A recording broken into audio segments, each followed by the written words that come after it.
Welcome back to the Iroquois Lacrosse Arena on the Six Nations of the Grand River Reservation as we conclude Week 3 in the Arena Lacrosse League with the second half of our doubleheader. The Paris Riverwolves taking on a defending champion, Six Nations Snipers. Hello, lacrosse fans. Lance Wynn working alongside Joe Hiltz. Let's take a look at today's starting goalies for Paris. It'll be Chase Cosgrove. Comes in with an 0-1 record. His goals against, 14. A save percentage of 75. And the Snipers will call on their veteran, Dusty Hill. An 0-1 record. Goals against average of 12. And his save percentage, 75. He'll be handling things between the pipes. Head coaches for the Riverwolves heading into his 6th season. It's Jamie Dubrick. He is the mastermind. And for the Snipers, it's Darcy Powless. He captains that ship. His assistants are Vince Longboat and Nick Skye. Officials for today's game. Roger Nurse is the crew chief. He's joined by Simon D'Souza and Jacob Singleton. And as we get ready to go here, Joe Hiltz, I want to welcome you to the booth. Been the first time we get a chance to work together. Got a Peterborough guy and a St. Chris guy, so things are going to get interesting, I'm sure. But I'm glad to have you up here, and we'll talk a little bit about it. If you don't know who Joe Hiltz is, not only a legendary player out of the town of Peterborough, where has always been a lacrosse hotbed, a head coach, a former player. He's got numerous titles, numerous levels, and now the head coach of the Oshawa Outlaws, sitting with a perfect 3-0 record. We are underway here, and Joe, when we come into this, you talk. What are you looking at when you take a look at some of the other teams that are out on the carpet? I'm looking at some good talent. You know what, coming in from last year, being an assistant coach, being a sideline with Steve McCarthy, I got to watch and learn a little bit about this league. I find, it's fast-paced, it's talented, it's got a lot of talent that comes and goes from the NLL, and it's just it looks to me like it's a great league. We'll certainly allude to that as the Riverwolves will go to work on offense, and Hunter Agus not able to hold on to that. Snipers will move it up quick, and you can see, of course, this Six Nations team, just 4 returning players from last year's winning squad. So they have their own challenges. Paris, of course, in a very similar situation. In Oshawa, you guys have had a little bit of juggling, but the core of your guys have stayed together, and that has been nothing but beneficial to you guys so far. Yeah, you know what, we lost some guys in expansion, and we traded some guys away as well, but our main goal was to try to make guys accessible to practices and stuff like that. So when you get 27 guys at practice and you're on the floor and you can work things out together when you're there, it makes more sense than having 11 guys or 10 guys. So by trading the Far West guys, which was hard to do, I got rid of Gage Board, who's been in Oshawa for like 6 or 7 years. That was a tough thing for us to do, but at the same time, he's living up this way, so it made more sense for to trade him to Brampton, right?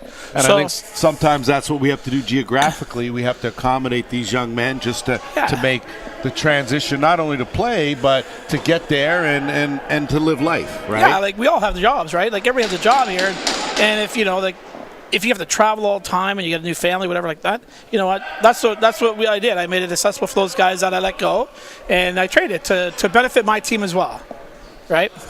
Nothing wrong with that, as UC King will bring it over the timeline. Riverwolves now, Davis Prince out there with and a big hit there, and Davis Prince out there with Kyle Dawson. Dawson took the hit, back the other way come the Snipers. Travis Stats, good save made there, and just note, of course, Chase Cosgrove between the pipes. Nolan Clayton, the veteran starter, usually for the Riverwolves, he'll be playing out wearing number 25. Agus has seen more time offensively this season than he has in the previous 5. And Eddie Renault battling there, but the Snipers come away with it. They're going to race up over the timeline.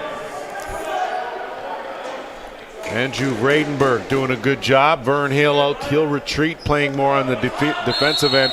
And that there is just Lyle Hill not knowing the rules, knowing that it's over and back, and going to be a delay of game call. So mistake. And first power play of the game is going to go to the Riverwolves. And Joe, we've noticed here in week 3 in particular, power plays, and we can attest that to your game where you guys were scored 9 times on 11 power play opportunities. How important is it to stay out of the box? It's very important. I think that you're going to win or lose your game on the power play, right? If you're shorthanded, there's some talented players. There's some talented power plays in this league that are going to put the ball in if you take penalties. And as you see there, 66 in orange, Vern Hill. He is a master thief.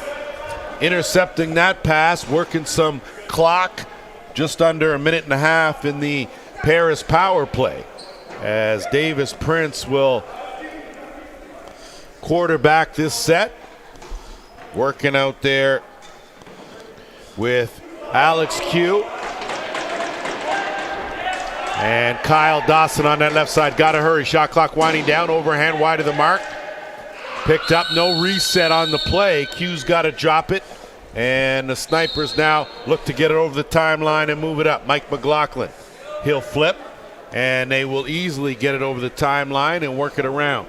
So expect something a little different from the Snipers as far as their personnel is concerned, but still the same creative style of play. Oh, for sure. You know what? When they're shorthanded or whatever, they're going to fast break on you all the time. They're not going to wait for the ball to be in somebody's stick. They're gone, right? Mason Hill opens the scoring for the Snipers, shorthanded with a good underhand. And that's his first of the game, third. With 20 seconds to go, working inside that slot area. Good save made there by Hill, and a fresh clock. Prince retreating quickly and hustling is Dawson Brown, and taking it right in, but another good save by Hill. Closes that off, and important to have a good netminder between those pipes, Joe, to keep you in these games. Oh, for sure. We played them in the first game of the season. We won the game, obviously, 12-10. But I'll tell you right now, he was the main factor. That score was 12-10. Good anchor pillar back there as the penalty over now. Team's back to full strength. Going to have to hurry and get that penalty box door closed as it remains open. That shot, good save by Cosgrove.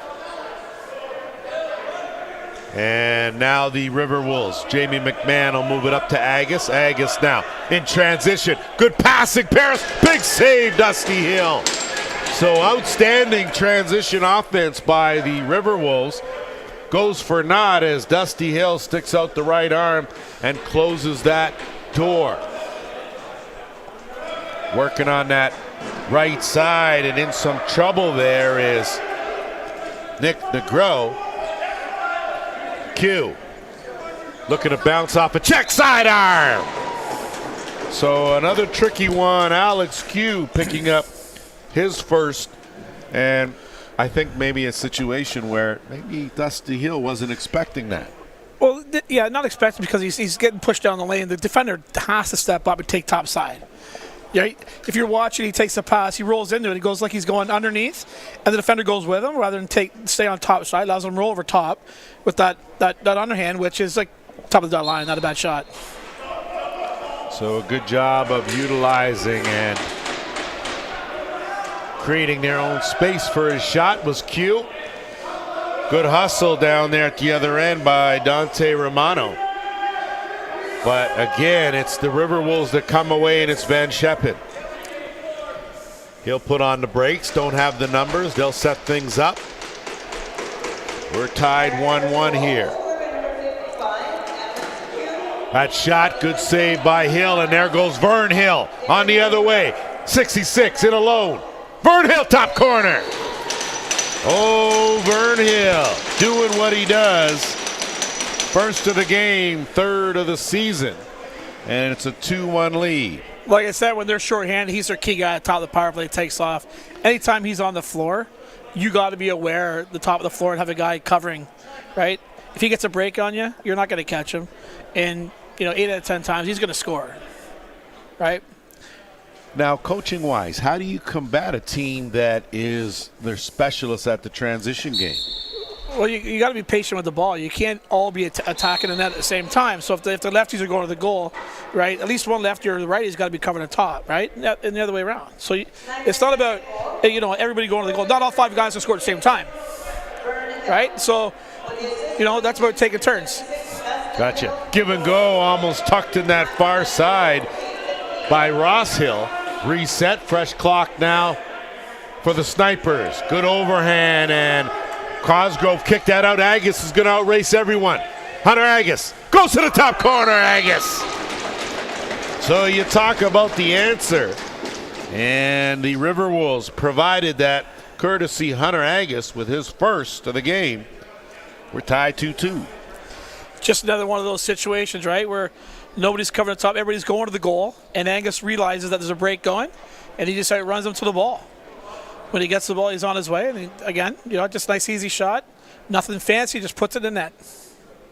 Sometimes you got to keep it simple. Sometimes you fake, sometimes you don't. Of course, being the goal scorer that you were, not only have you already got the scouting report on the goaltender, but and it's a 2-on-1. Vern Hill looking to finish. Up, down. Big save from Cosgrove. You know what it's like. One time you've had games where you've had numerous close opportunities, and you've changed it up. You never go with that same move. Next time you'll come with something different. You throw far side, short side about 4 times on a row. The next time it's shoot, or it's a bounce shot, or something else, right? Right? Keep the goalies thinking. You got to keep them thinking, just like you got to keep the defense thinking. So we're going to get our second penalty of the game, and it's going to come right in the midst of our officials' timeout. We'll stay right here and roll on with it. So it appears right now, early in this one, no Joe, but Paris has to keep an eye on the transition game of the Snipers. Oh, for sure. That defensive transition is deadly. And it carried over from last year, right? They're probably one of the best teams that break out. And they don't, like I said, they don't care about where the ball is. Somebody's breaking no matter what. If they got to recover, they'll play shorthand. They'll play 5-on-4 till the guy gets back. But their main goal is to get up the floor as quick as possible and headband the ball. Let me put you on the spot with a question just concerning the sport of lacrosse overall.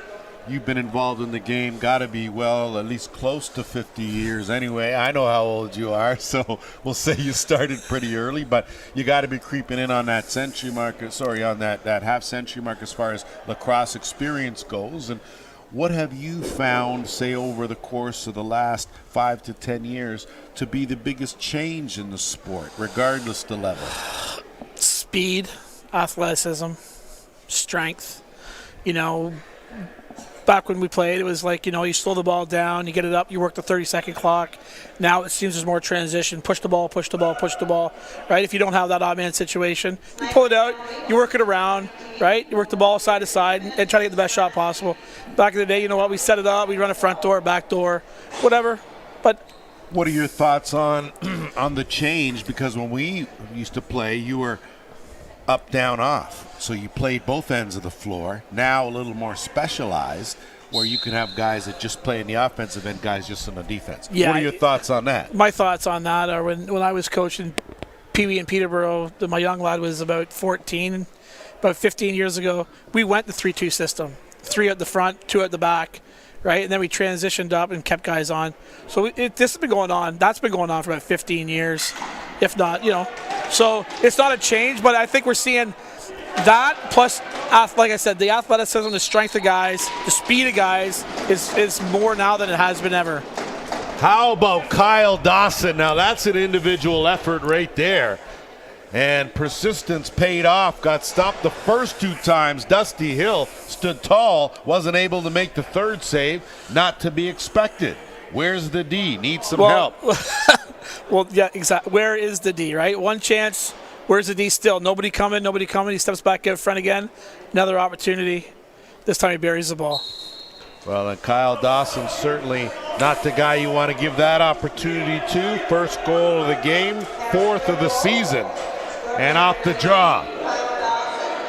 The Snipers go to work. Good speed. And Andrew Vradenberg turned on the afterburners, but it was a quick stick check that forced a turnover, and the Riverwolves now back to work here on offense, leading by a goal.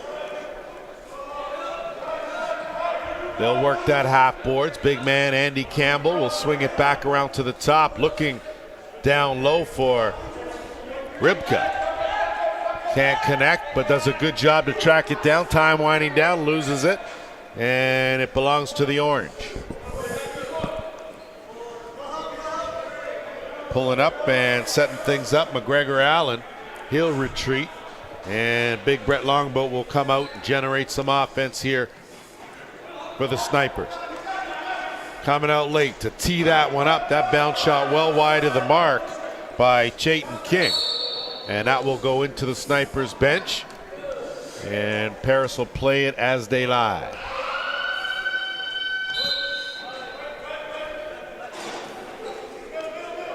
Josh Rex out there on offense, working with Agus. Agus dumps it down low.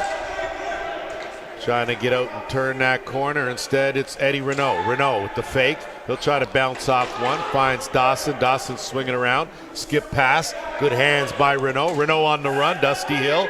Close that off. Looking in transition. The length of the carpet almost.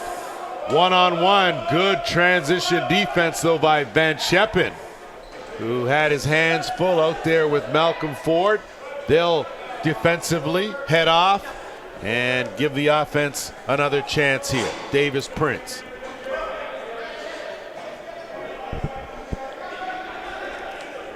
Campbell bouncing off a check, takes a couple, kicks it over.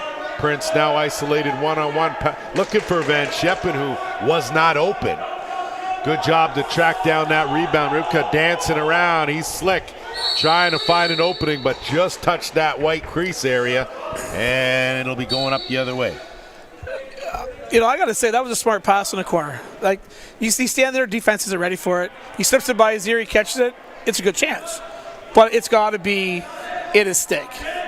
Yeah, and I don't know if you got to make the eye contact, or at least he's got to expect that, right? Yeah. And you know, you've got a couple of guys on your Oshawa team, and I say couple of guys, but one in particular in John St. John, where you have to keep that extra pair of eyes in the back of your head because he's looking elsewhere, but if you're open, he'll find you. Yeah, you know what? He's done a great job this year with that, and you know, and that's what we expect of him, right? Like, he's going to score us a couple goals here and there, but he's that guy that's going to have the ball in the stick and make things happen. Mason Hill looking for that top corner, found the crossbar. Longboat tiptoed around that one, straddled the line, so no over and back. And the Snipers now will get another chance here. On the screen and roll. Shot, score, finish. Beauty job there on a quick release. Ross Hill. He's in the scorer's column there. We're tied 3-3. Yeah, you know what? That was a nice goal, nice shot from the outside. But you know what? That's just the whole thing about saying that hard pick, right? You get in there, you set that hard pick, which we're going to see here in a second, which puts that the Paris guy out of position, right? Which allows for the pass back to him, right? Nice shot, top of that line. I'll take that shot any day. Any day. Well, I tell you, things are a little different. You know, we couldn't set a screen like that before back in the day. Are you kidding? You couldn't even look at a guy, Ron. You have to be stationary and you have to wait. Now you get a little push-off. You're absolutely right. You know, that's one thing I wish would kind of change in the game today. But well, that and these flimsy sticks they use now. Yeah. Joe, come on. If you had that twig when you played, come on. No, you're absolutely right. Although I believe you guys in Brampton were one of the first teams that had the plastic sticks when they came out. St. Chris, we were still using the woodies, man. So I used one in midget for a game, and then I never used plastic until I played pro or MSL, right? John Grant used to take my wood stick, shave it down, and hand it to me and say, "Here's your present." Well, you know, if John Grant did that for you, yeah, you take that and you use it, okay? You know, you got to figure hopefully there's a backhand or two in it as Dawson goes crashing into the goalie, and you could see that he was right away wanted to hold up on that. So good sportsmanship that way, but Chayton King was going to come to the rescue of Dusty Hill no matter what. So Chayton King is going to stroll to the penalty box. He certainly knows where that's located. But he got that call, not for jumping in there at the end. He got that call for pushing him into the goalie, right? So it wasn't the scrum at the back that got the penalty. It's when that's why the player went to the goalie. If you're going to catch the replay at all, you know, that's what it was. It was the fact that he was shooting the ball, he got pushed into the goalie from behind, right? Because had he not gotten pushed, he wouldn't have made any contact. Absolutely. With him. So that's the case. So back to work on the power play for the Riverwolves. Come in just 31% with the man advantage.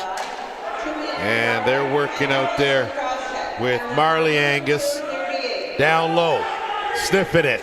Tried that quick stick, and it's Vern Hill now off to the races. 66, one man to beat. Switch hands, goes to the underhand. Playing to Karam. Riverwolves now are going to move it close to a too many men call, but a good job to get that 1 foot into the bench area. Davis Prince will settle things down with plenty of time. So a 5-minute major on that legal check to Chayton King. So, no, they gave him a double minor for cross-checking. Sorry, I apologize. Yeah. Double minor then. Okay, thanks for correcting me. It's Vern Hill again. And Dawson was going off. Renault's going to have to go down, track it down, and that's going to be a violation. So a good job again by Vern Hill, being very disruptive in the center of that box. And 3 minutes to go here in the power play. 3 minutes to kill for the Orange. Minute and a half left here, quarter number 1. Tied at 3.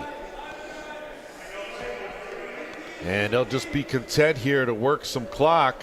And and I don't know how you feel. How do you feel about the shot clock going during a penalty? Before, you could give the ball to one guy. He could rag it for the entire 2 minutes. You know what? It's exciting to see a guy rag the ball for a minute and a half, 2 minutes. But at the same time, we all want to see goals, right? We like good defense. We want to see goals. We want to see power plays. We want to see situations like that, right? So, I'm good with the running of the clock.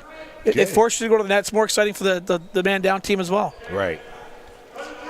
Swinging around, Angus, quick shot there, and a good save by Hill. Hill's looking to flip it up. Beauty loft past Mike McLaughlin, putting on the Jets. McLaughlin off, good save there by Cosgrove as he just got the arm out, got a piece of it to steer that one away from that left corner. If you look at both these teams, they're going. Every shot, they're breaking. Someone's breaking down the floor, looking to get an edge. Well, when you don't have to play in that low ceiling called Children's Arena, you get a little bit more flexibility from the goalies. Give and go, beauty pass. Angus not able to connect, and with under 10 to go, Sniper's going to have to move. 2-on-1. Vern Hill, quick shot. Tried to go through the wickets, did Bradenburg, and that will do it. 15 minutes in the books, and an entertaining 15 minutes. Tied 3-3. You are watching Week 3 of the Arena Lacrosse League. We'll be back after this.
Welcome back as we get set for quarter number 2 here at the Iroquois Lacrosse Arena on the Six Nations of the Grand River Reservation. Lance Wynn alongside Joe Hiltz. Glad you have tuned in here as we wrap up week 3 in the Arena Lacrosse League with the second of our doubleheader. Earlier today it was the Brampton Express 13-8 winners over the Ohsweken Bears. We back it up to Friday. Big win for Brampton, 14-9 over Paris. It was Oshawa over Whitby in a battle of two teams unbeaten, 2-0. And Oshawa, 16-13 winners. Peterborough dropped a 15-6 decision to the Toronto Monarchs. So we're going to have some teams with some struggles. We're going to see some parity, but I think that the two teams that are 3-0 are looking awfully good, and see how they progress. As that shot from Angus wide of the mark. 5 on the shot clock, gonna have to hurry under a minute in the power play, and they do get the finish. So a good job as Angus found a hole, went right to the net and picked up his 3rd goal of the season. It comes via the power play, their first power play marker of the game. You know what, that's just, to me, that was just defense falling asleep, right? You're out, you're pressuring out. It's like, why, back it in, protect the house, Well, you left him and he had that whole dotted half circle to work with and didn't get touched even after the shot. That's usually an indication that there was a bit of a defensive breakdown. Keep yourself between the net and your defender or your offensive guy, right? You know that basic rules, man, basic. As a collision there will give the ball to Six Nations. They'll move it up here and get it to the top. Sizing things up, looking for an opening. Was Owen Martin, and now it'll be Van Scheppen. Luke Van Scheppen. Pass just a little high as he was looking there for Noah Simonelli and not able to connect.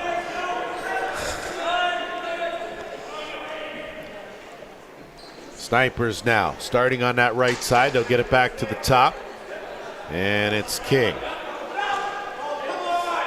On the screen and roll, had time, a good quick shot, but Cosgrove up to the task.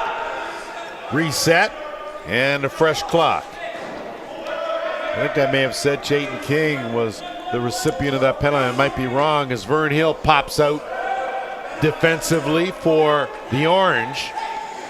And Paris now trying to get it up over the timeline. Good defense there. And on the move, here come the Snipers. Gavin Skye, that's who it was. To Brett Longboat, he tucks that in far side. So the big man finds the mark. Pockets his 3rd of the season. And if you catch this replay, you got to notice why they had a fast break situation. They had 6 guys on the floor. 1 guy back, 5 guys on a break. Well, that increases the efficiency rate. 1, 2, 3, 4. Yeah. Goalies 5. We're going to come see out of the bench. We got 2 guys coming out of the bench here. We got 2 guys up at 6 and 7. Well, your count are better than mine, but I tell you, I thought that was a very efficient fast break. And you can understand why Coach Dubrick is a little upset on the bench, right? You know what I mean? You can understand that. And from a coaching standpoint, it's interesting to see where your perception is in watching those things. As good pickup there, not gonna take the goal back. We're still tied at 4, but certainly a observation there warranted, and a good job by Q. Pick that up. Agus on the run again. Hunter Agus, far side, big save, Dusty Hill. So once again, first breakaway Agus, no fake quick shot. This time, same thing. Dusty Hill read it like a book. Shot wrong side, though. Last time he shot top right. This time he tried to go top left. Dusty had him. There you have it. 1 goal scored to another on the screen and roll. Nothing doing. King was looking. Van Scheppen will pick it up. Get some help from Cosgrove, and now it's Newbro. He'll trot it over the timeline and look out the back door, and it's Davis Prince. Sidearm well off. And now in transition, here come the Snipers. Looking to attack, looking for an opening. Negro digging for it. Bounce shot almost snuck its way through. But what a save by Cosgrove, as he had to reach back there and prevented the goal. This game's becoming a track meet right now. Up and down, good action on both ends, lots of shots, and some good goaltending. Dusty Hill diving as Davis Prince from point blank had an opportunity. And now again, you can't blink an eye. You're right, Joe. These two teams going back to back, and you better have some quick line changes coming because you're going to be a little winded. These guys are going up and down. Kick a longboat shot blocked. And Agus, you see him with the releasing early, and they got him again. Hunter Agus, if he can hold on. See if he goes left or right. Goes to the right, bounce shot wide of the mark. I don't even know if did that go through the net or I don't know how it would have hit the side of the net. Hit the foot, hit the post, and came out and spun back. Joe, you got pretty good eyes for a Peterborough guy, I got to say. 3 shots, 3 different spots. That's right. You know, and that's what you're supposed to do, right? Because you're changing it up. So, but you still got to be better than Dusty, and Dusty's been good. So. Yeah, you know what? I would have went to the well until I missed and then change it up. That's the difference in the philosophy, and I can say this because Hunter Angus has been a mainstay in our league since its inception, and came in though as a defensive player, and there's no hole in the net. It hit his foot, hit the post, and spun back. It was just the way it came off his foot with the spin on the ball. When it hit the ground, it just went backwards. But a good challenge flag though by Jamie Dubrick, and because he thought the same thing from my angle. You were the only one. I don't know how you used your bionic eye or whatever to see that go off the toe. It just looked to me like I just couldn't figure out how it got to the side of the net. Delayed penalty coming to the Riverwolves, and 15 on the shot clock. Longboat's going to step out and step into one. Good save by Cosgrove, and to the power play for the first time will go the Snipers here. I don't mind that shot. But you know what? You get that guy to the bench, you get it on, use the clock. In my opinion, you got to use the clock. If you're going to look like you're going to wind up, you want to be dumping inside to someone that's going to the goal because you're drawing the defense out to you anyways. So have a look inside because someone's probably open. Definitely a valid point for sure, and that's the coaching perspective of things, right? There's always something else you could have done. Always a different option as this power play comes in at a struggling 14% for the Snipers, so they'll look to improve on that. Longboat. Remember, this is a whole different team than the guys that came away with the All-Cup last year, and Cosgrove now he's looking. Van Scheppen's gone, as is Q. Van Scheppen's going to haul it down, finds Q back again, quick shot, couldn't get a whole lot on it. Some good back checking there and hustle by Bradenburg. And now the Snipers back to work with numbers, top corner. So Ross Hill, you blink and see what's going on down at that end. Take a look down at this end, and quickly a 5-4 lead, first lead of the game for the Snipers. You know, and then now you know why Dusty Hill is an MVP goalie coming out of the OSL League last year, right? Summer League, right? You know, the best goalie in the league, you know, helped backstop that Six Nations team. You know, you can't take nothing away from him. And had a chance to speak with the coaching staff from Six Nations prior to the game. Of course, Darcy Palace was up here, and Newbro scoops it. Newbro! No lead is safe here today, as Gary Newbro gets in the scorer's column with his first of the game, and that's just good speed reading the play. And you asked earlier about the change of the game. That's the change of the game. More speed, more athleticism. It's always on the run. Everything's on the run. You're right, and it's certainly been on display here as Agus comes away with one using his size. He's going to try to peel away from a couple of defenders, and the flip was errant. Battling for it, and that's going to be a penalty for sure, as that hit, I think, around the rib area. And that's just a cross-check on a defenseless player. And that will certainly... You're right. He was defensive. Deserves a penalty. The unfortunate thing is when the Paris guy turned back into it, he was already there waiting for him, right? Was it a bad hit? Not sure. But, he's got his head down, picking the ball up. You can't run a defenseless guy, right? And that's it. I don't think there was any ill intent, just bad positioning. And Paris now will go to work. They are 1 for 3 with the man advantage. And they will set things up. Davis Prince at the top, working out there. Kyle Davis down on the crease. And I don't know. I'd like to see Davis up a bit, but either way, step in front and center is Marley Angus. And he has emerged as a good-looking young player here in the Arena Lacrosse League. Second goal of the game, his 4th of the season. Second power play marker for the Riverwolves. Just patience, right? Patience on a shot. Got the ball on the stick. Nice, easy shot. Found the top corner. Nothing Dusty can do. Yeah, as a lacrosse goalie, you can't be crying about your goals against. You know that. No, not at all. It's a roller coaster ride for 4 quarters. Ball loose. Almost tipped away. Newbro, though. He'll pick it up, get it to Angus. They've got numbers. Back and forth. 1-2. He'll close that one off. So you talk about making the adjustment. Angus almost had back-to-back goals.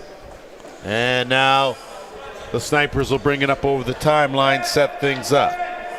Lyle Hill. He'll remain out there on offense. They'll work it on the left side. Look for an opening. Dump it back out.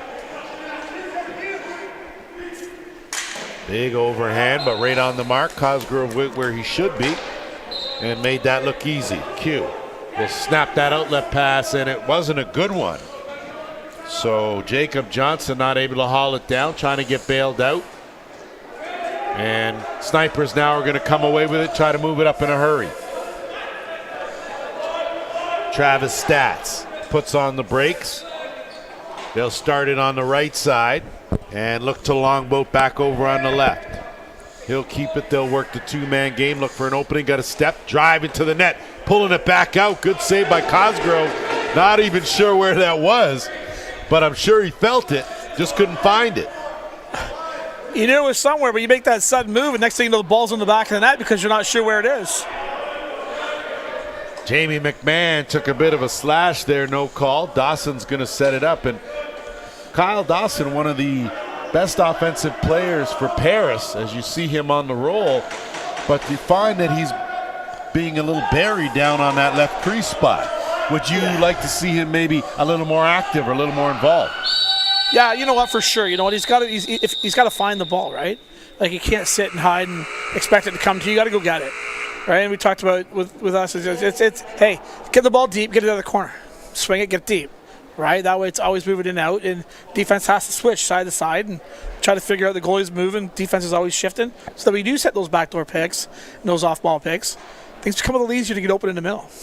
So when you get into games like this, kind of like a track meet back and forth, do you tell your team roll with it, or do you want to play your style and you know, determine what the tempo's going to be? I'm all about transition. Transition is the name of the game. You want to push the ball as quick as you can, but a couple situations here today, teams got the ball transition. Instead of pulling it out when that transition was halted, they're still trying to get to the goal. That's where, as a coach, I'd like to see that my team pull that ball out, right? And then look for trailers, get the D guys off, get the O guys on, let them go to work. So would you say that, I mean, that's inexperience when you don't do that, or is that something that becomes ingrained, or is that something that, you know, you as a coach have to keep reminding these guys about? I think you just have to keep reminding them, because you know what? The defensive guys want to score goals too.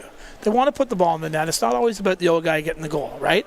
You know, I got some guys on my team that are good transition guys, but sometimes you'll want to go a little farther than you should, right? And then you got to get off. So now you're wasting another 7 seconds to get off the floor rather than getting off early, getting your guys that are doing the job, right, the offensive job on the floor, you know. Well, that's why I asked you about the offense-defense thing, because in my opinion, not that I dislike it, I just found that it's taken out a bit of that transition game. We don't see too many breakaways anymore. And I say that, and then these two teams step on the floor, and we've seen 6-7 breakaways already in this game. Yeah, you know what? Six Nations did the same thing. That's the first game of the season. They fast practice, right? Our goalie, you know, he stood on his hill. Dusty stood on his hill, on his head, I should say. And that's why it was 12-10. Right? You know what I mean? We had tons of chances. Each had tons of chances, but goal times were good. Yeah. And you got to find, I'm sure, that each team has different personality that you're going to be playing against. So I'm sure you have to adjust, you and your coaching staff have to adjust your game plan accordingly. Yeah, you know what I look at it? I look at every team has about 4 or 5 guys that can put the ball in the net, right? And then it's all about transition after that, right? Get on defense, do your job, don't take silly penalties, right? And you're good to go, right? Tried to beat that shot clock, couldn't beat the 8 seconds. Possession back to the Snipers. They go to work, trailing by a goal. Took his eye off it, and no damage done as it'll get tracked down. And now looking for an opening. Ross Hill has a couple already, and sharing the wealth as Chayton King gets in on the action with his first of the game, and good ball movement pays off. Just like the first period when they set that backdoor pick, right? Returned the favor this time, right? Last time he got to shoot the ball from outside and put the ball in. This time he's passing the ball to the guy that's open, right? Like the fact that Chayton King didn't waste any time. He used the defender as a screen, put that right over his shoulder, right into that far corner. Yeah, Cosgrove, you know, I don't know if he's seen that come in or not. I don't think he did either. I'd have to agree with you there. Ball loose now. Battling for it in there is Hawkeye Hamilton. Ball loose, and great tackle on Sunday, but no call there as you saw Marley Angus hit the carpet, and possession to the Orange. They'll set things up. Under the 6-minute mark here, quarter number 2, tied at 6. Looking for that screen and roll, nothing doing. Good defensive switch there. McLaughlin going to try to tee it off. Newbro got a stick on that, so that's going to be a possession that remains right here, and a fresh clock for the Orange. Basic fundamental, Joe, you talk about keeping that stick up in the passing lane, and it always seemed like a bit of a, again, we got to hear about that, but the importance of just having that stick there as a deterrent. It's key sometimes. Well, this isn't hockey. The game's not played on the ground, right? The game's played in the air, so you know it's very key. The defense keep their sticks in the air, take away passing lanes, right? That's just not the guy in the ball. That's everybody being aware of what's behind you. You know where the ball is, where your guy is, and just take away lanes. Van Sheppen weaving through, takes a hard hit, gets a shot off. Too much bounce, and heads up because here go the Snipers. They've got numbers on the run. Big shot right off the logo, almost had the rebound. So Gavin Skye got ahead of steam, going back the other way. Come the Riverwolves. Q open, calls for it. Wrong stick side, buries it. So boy, you talk about taking advantage of the situation. Alex Q with this second of the game. And the Riverwolves are running with the Snipers. Absolutely, they're keeping up with them toe-to-toe. This here play, though, it's a broken play at the far end. On the offensive end, where you got a 2-on situation, and you can see as soon as he crossed the white line that he was shooting that ball, right? And the transition back the other way, they were just slow-footed getting back. Defense doesn't know where anybody is, and catches the ball on the wrong side and buries it. Not always easy to do. You always want to be on your stick hand side when you can, but good job of improvising. Snipers trying to answer right back. 2-on-1 and behind the play.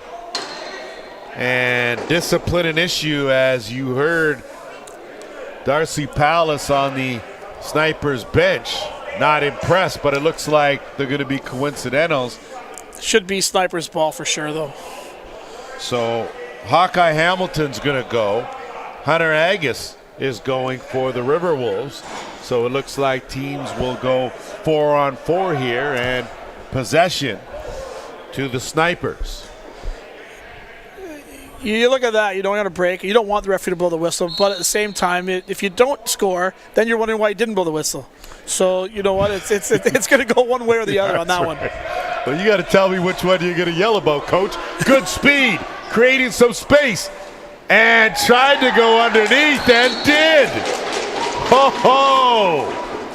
You talk about creativity right there, and man, oh man, Dawson Brown pulled that one out of a hat. He just, you know what? He just outran the guy to the net, and you know what? I'll stick up high, nice fake, roll the ball low, right? It's all about changing direction with your stick. You don't run in with your stick at your hip, right? Put your stick on your shoulder because you have 6 options off that shoulder. Shoot that ball.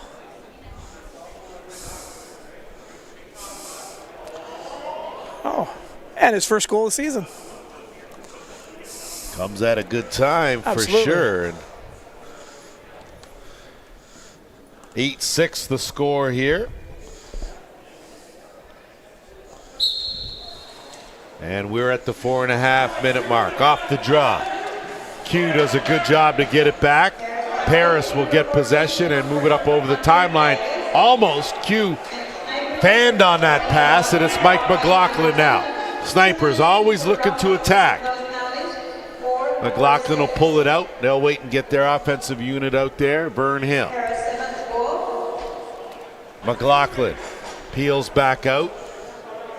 Gets that ball over to the left side.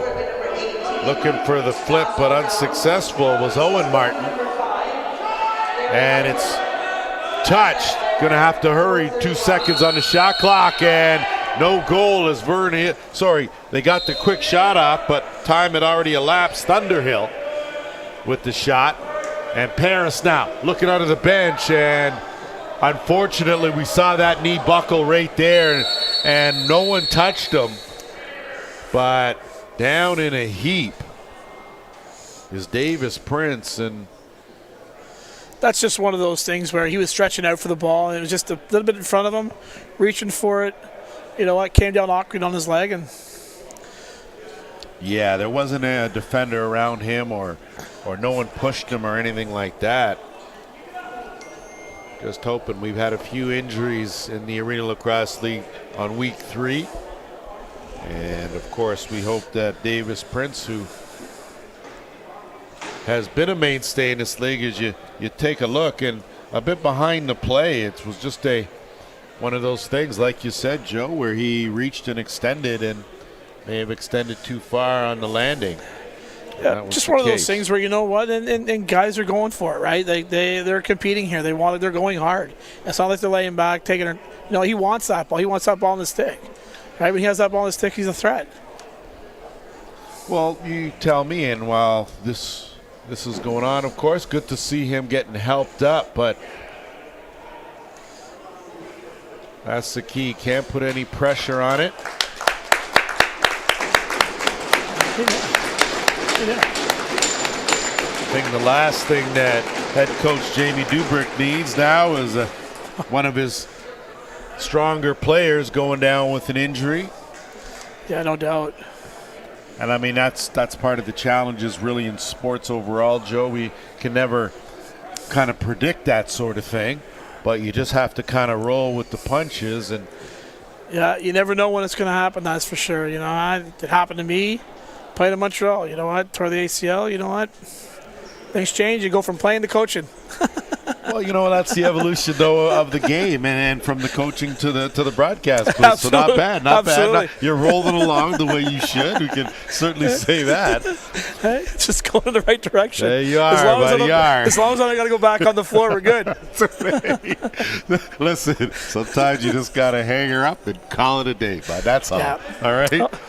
No. I'm pretty sure, though, you've got nothing to prove as far as any accolades or anything like that go. I think from a St. Chris standpoint, we were always pretty envious of you guys. The fact that, you know, although we didn't love you, but you guys were always good, so we always respected you. And I think that was the key for it's one of those us, one of those rivalries, you know, that we loved. We loved it. It was great to play you guys.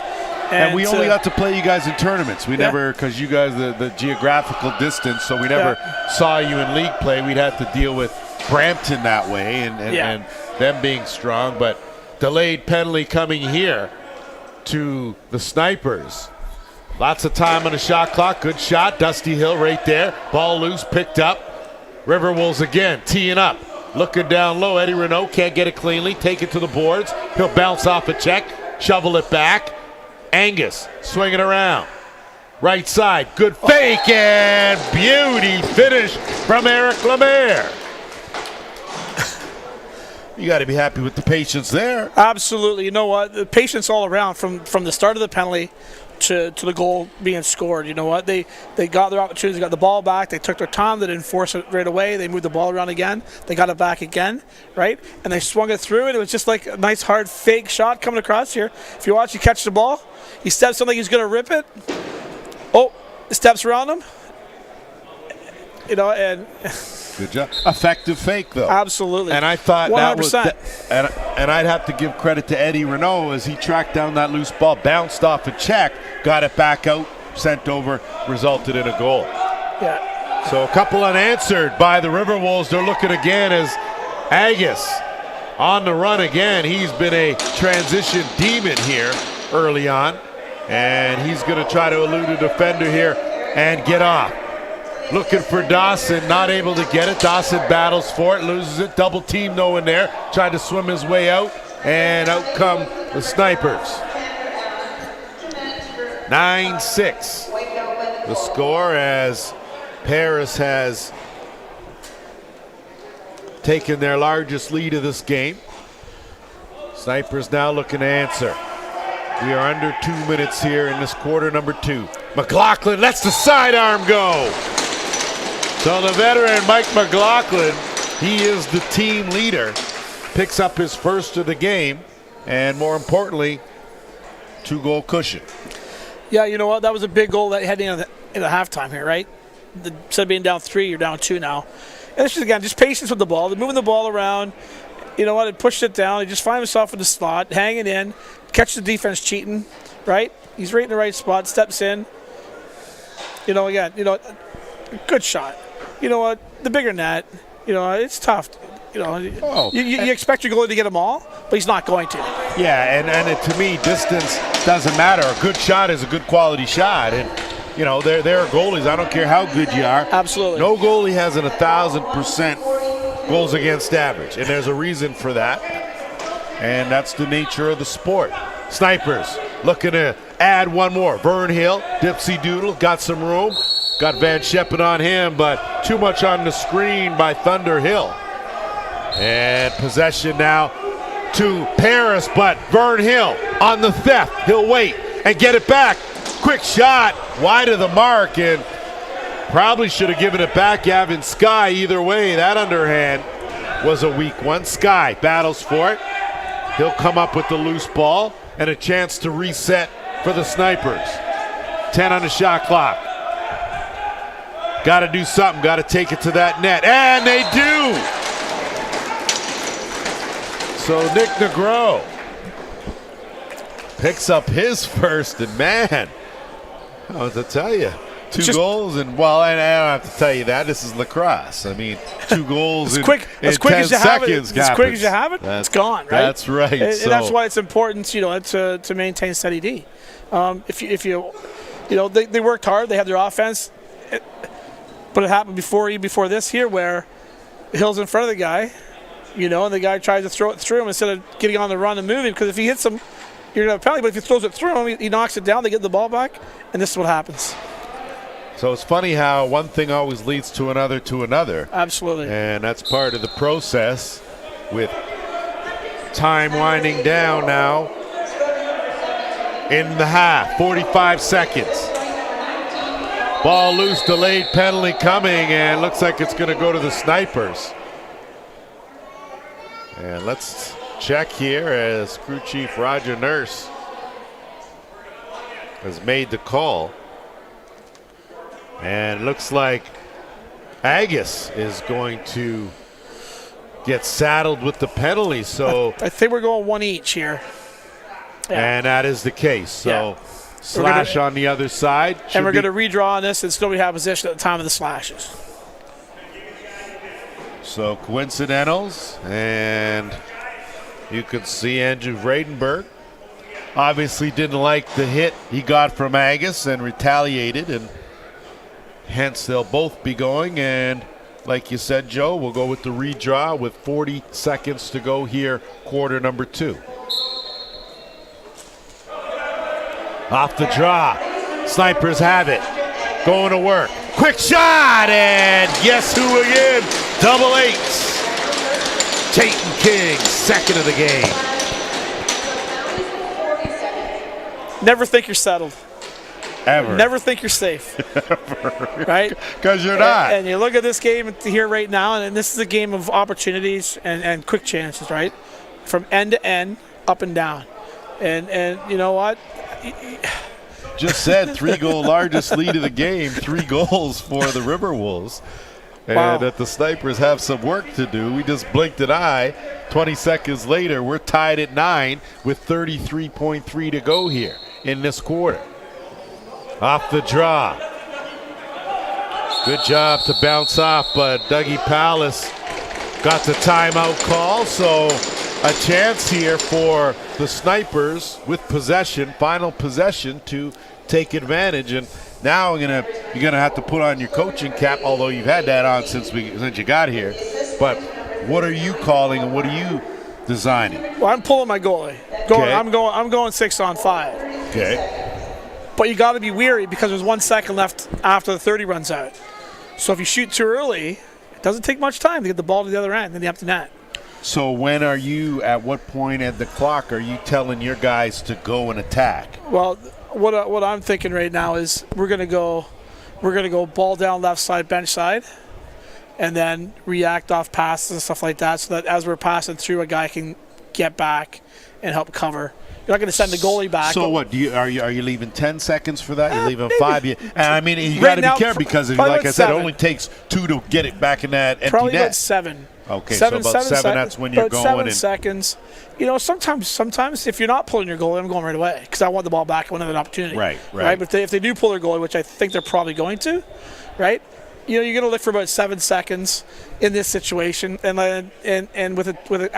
As the ball's going that, we're getting a guy back in case there's somebody's trying to take that long shot, right? Okay.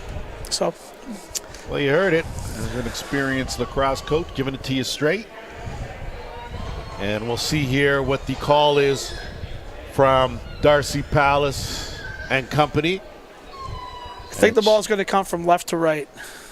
So you can see who's out there. They got Big Brett Longboat. So a net empty Longboat right in that slot area in the middle of the dotted half circle. And we'll see now with 20 if they wind it down.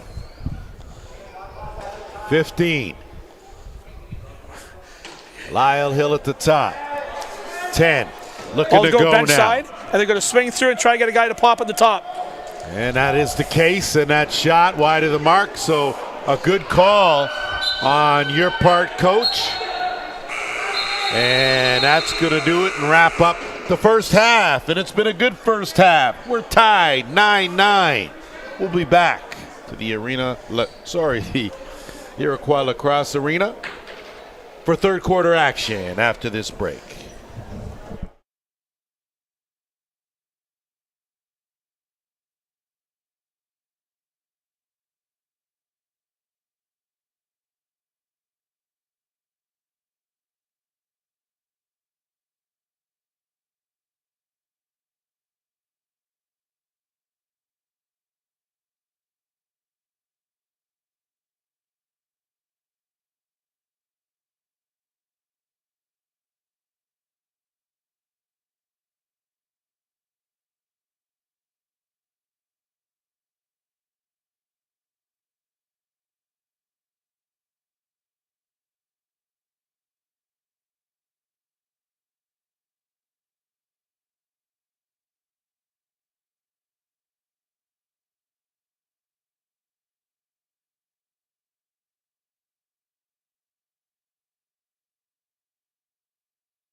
Back here at the Iroquois Lacrosse Arena as we are putting the wraps on week 3 of the Arena Lacrosse League with the second half of our Sunday doubleheader. Earlier today it was the Brampton Express 13-8 winners over the Shwekin Bears. And here we're tied 9-9 after 30 minutes, and tell you, it's been a good 30 minutes. Lance went alongside Joe Hiltz, of course. And Joe, if you had to sum the first 2 quarters up quickly, give it to me straight. Both teams are on the run. Both teams are like they're fast. They're getting out of their end quick, connecting on a lot of transition stuff, and just a lot of open looks. And you see there, good defense there as Andy Campbell looking for a cutter. Couldn't connect, and now the Snipers will get it over the timeline. And this game has definitely gone back and forth. Setting things up now, Thunder Hill. He'll get it behind the net, Chayton King. King now with a fake. And he'll come around, look for a cutter. King's gonna let it go, and almost it did trickle through the wickets, but wide of the net.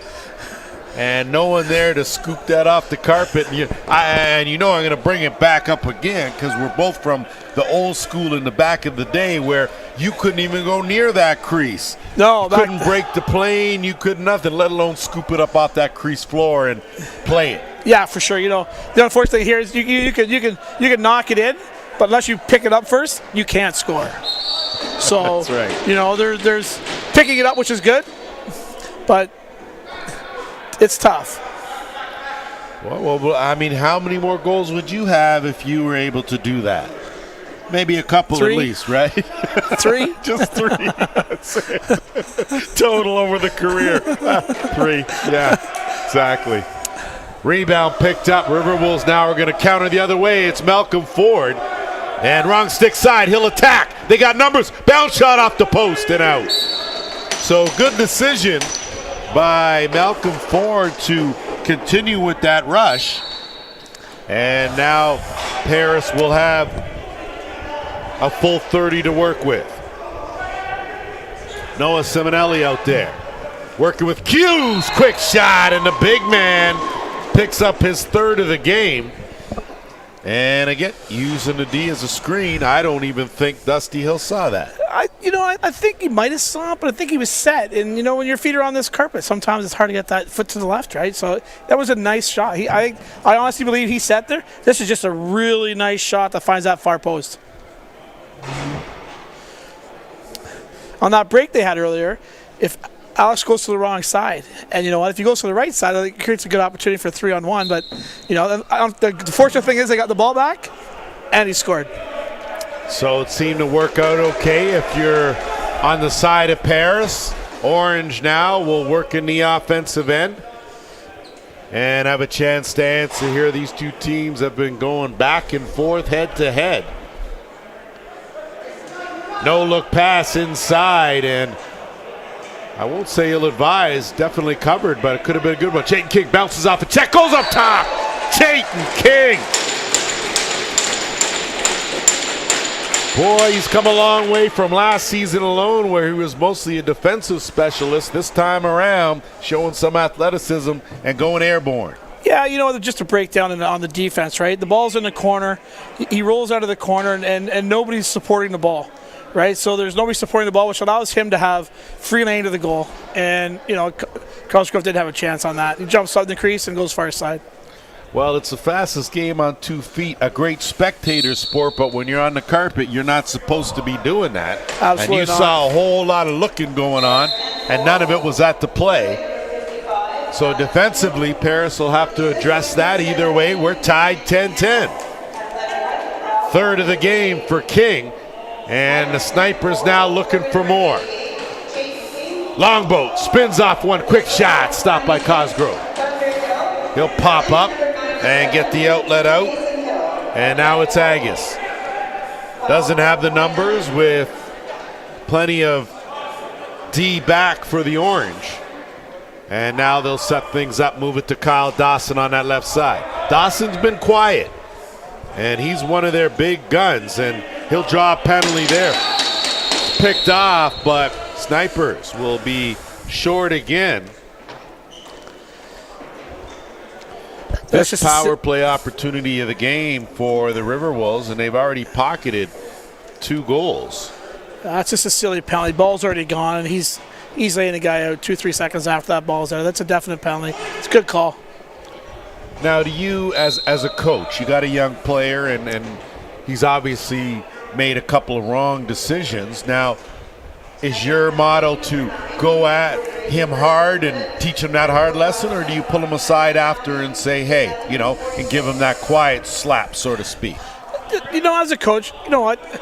I'll pull him aside quietly on the bench and have that chat with him, and and tell him what I expect. And the whole key is has to be good assistant coaches that are there to pat him on the back and say, hey, you know what, next time you got this, right? So when I'm giving it to him, tell him that this is what he needs to do. You got guys on the backside, pat him on the back saying, hey, you know what, good job, next time just I imagine too you got to take into consideration the type of player you're dealing with. Everyone different. As Vern Hill, with the shot clock winding down, got that shot off, tried to thief it back, couldn't. And Paris now will bring it up over the timeline, and it's Josh Rex. Yeah, you're absolutely right on different players, right? How you treat different guys, right? There's the old school, which I hated.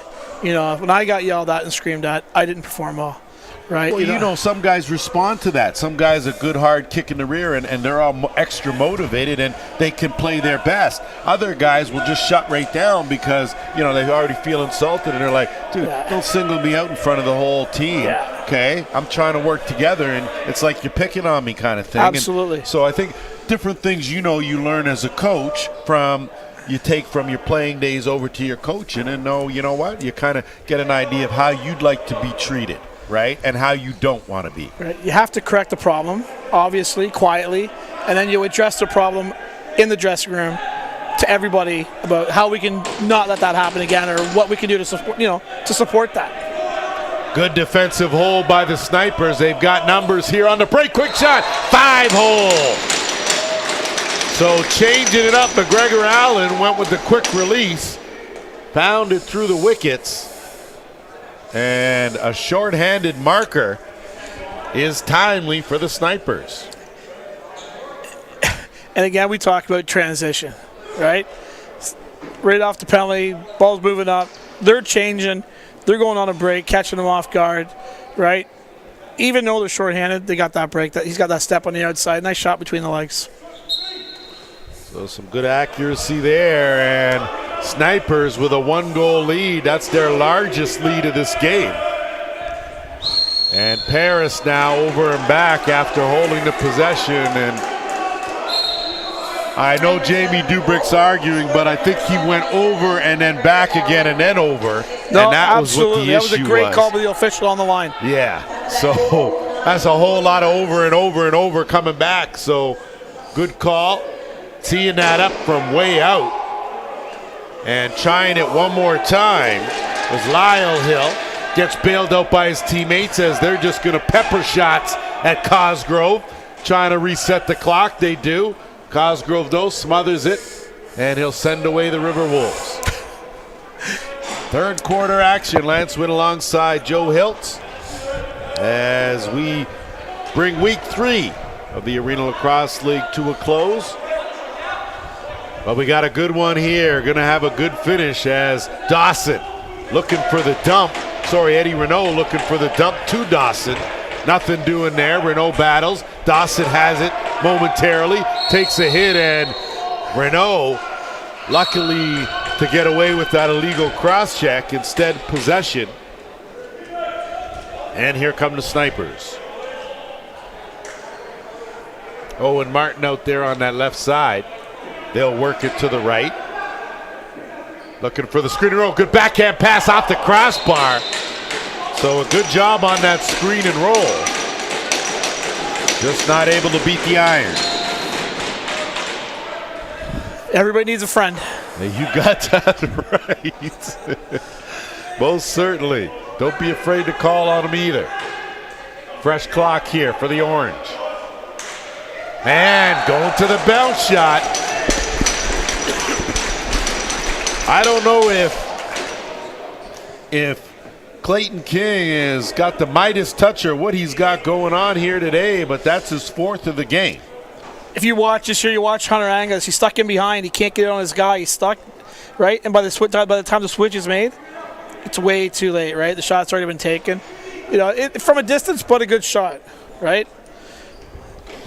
Well, they say good things happen when you shoot the ball, and well, you can't score if you don't. Can't score if you don't is right. And off the draw, Snipers now largest lead of the game, 12-10. Just under 8 minutes to go here, 3rd quarter.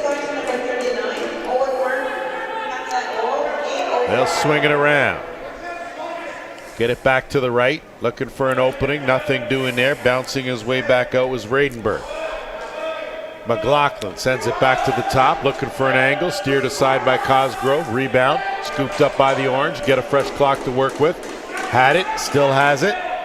And Radenberg will kick it back out, retreat to the bench. Good shift for him. Back to work on offense now, the Orange. Half boards, left side, plenty of time on the shot clock. They'll kick it back to the top on a reset. King out there at the top. Dumping on the screen and roll, nothing doing. Jamie McMahon does a good job. Scoops up that loose ball. The veteran now is going to try to elude a defender. Does. Gets it over the timeline. And gets it over to Newborough, who gets bailed out. So that's why you have some friends in Lemaire. Lemaire, hesitation, pulls it back out, puts on some extra speed, steps into one, and that takes out the mascot. And that will also take us to our officials' timeout. We'll be back, taking a short break. Don't go anywhere.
Welcome back after our officials' timeout. A 12-10 game in favor of the Snipers as this roller coaster ride has continued. 6:50 to go. Quarter number 3. Possession to the Orange. And they'll set things up. Good snap pass that had too much snap on it. Not able to haul it down was Thunder Hill, and now it's Q. Q gets a step. Q wrapped up. 5-hole closed up by Dusty Hill, and he'll go the other way, and they will move it up with Travis Stats. Stats will give it up, and it'll be Longboat working that half boards on the left side. Swing it around to the right. And a whole lot going on in the middle of that dotted half circle, and transition. It's Agus again, and Agus the finish. So Hunter Agus, that's his 2nd of the game, and he's already surpassed his season total from the last 3 seasons. Okay, here in 3 games. But here's a guy who's just aware where the ball is. Like, that ball's on the ground, he's gone. Like, the Snipers are changing, and he's gone down the middle of the floor in a breakaway. And again, just changes his shot up again. Nice little bounce shot between legs this time, right? Keeping Dusty guessing. And for a big man, he moves quick. Tell you that, got those long strides, and sure made the distance between the center circle and that goal close up pretty quick. Off the draw, Newbro. He's going to pull it out. And, of course, we hope that Davis Prince is okay. We'll try to get a report on him, and hopefully going down with that knee injury, hopefully not too severe. Give and go, quick shot, stop, rebound, wide of the mark. So a golden opportunity there for Josh Rex. Wasn't able to pocket that carom. On the other side, trying to go down low, Dusty Hill. Read it like a book, back the other way. Here come the Orange. Vern Hill on that left side. Instead, the head man up ahead. 1-2 off the post. And Jayden King forgot, and now he's going to go right to the penalty box for a delay of game. So again, plead your case all you want. You touch that ball after the whistle, you head to the box. Yeah, it's just unfortunate. They're off the draw. You can run back over the center line once you gain possession. Thinking maybe he thought off the shot you could do the same thing, but unfortunately that's not the way it is. And then he throws the ball away and takes a silly penalty. Well, I'd like to say that, Jayden King's young and inexperienced, but he's been in the league a few times, so I think just has to be a little more aware. Correct. As the Riverwolves now go back to work on the power play. 6 power play opportunity. They've given up a short-handed last time. See if they improve on that. Angus looking down to Renault. Renault can't play the carom. McLaughlin's gone, as is 66. Mike McLaughlin, 2-on-1. McLaughlin goes to the far side, wide of the mark. Rebound, and a good job to keep it in the offensive end by the snipers in McGregor Allen. Working short-handed. They're going to spread the floor. Hill with that bounce pass, skip across, and they'll pull it right back out. 5 on the shot clock. That shot off target, didn't matter. Time was winding down by Thunder Hill, and now Paris with just over a minute left in the power play, looking for the equalizer, trailing by 1.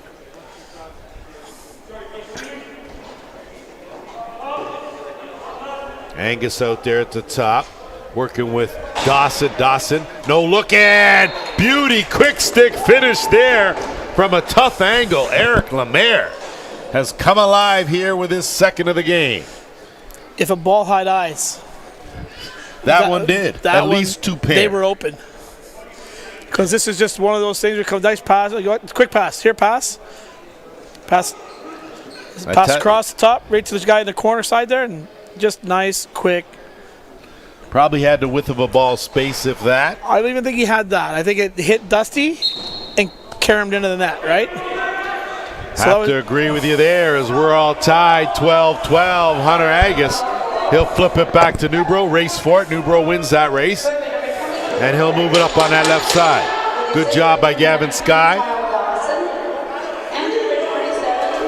Kyle Dawson does pick up a helper on that goal, and a big goal for Paris comes via the power play. That's their 3rd power play marker of the game. The give and go in tight, and beautiful catch. And we said, hey, Kyle Dawson, where are you? There he is.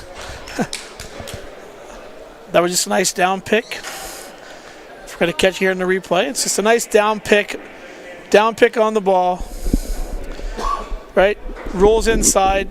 Nice feed. Defender's on his back. Right? Those are one passes where the guys shouldn't be afraid to make those passes with the guy stuck on his back. Right? Well, that pass was put right in the perfect spot. Absolutely. And allowed Dawson to use his body to be able to create an angle to get a shot off. And that hit looked like it was more from the side to me. And wow. Airing that one out just a little too much. So possession will go back the other way. Did you just not say that the snipers were up by 2? Yeah, but that was ages ago. Apparently that was a long time ago, because, boy, a lot happens in seconds here, that's for sure. Well, that's why it's the fastest game on 2 feet, no Absolutely. doubt. Angus trying to turn the corner. Wrong stick side, and Dusty Hill, I think, caught back in his net.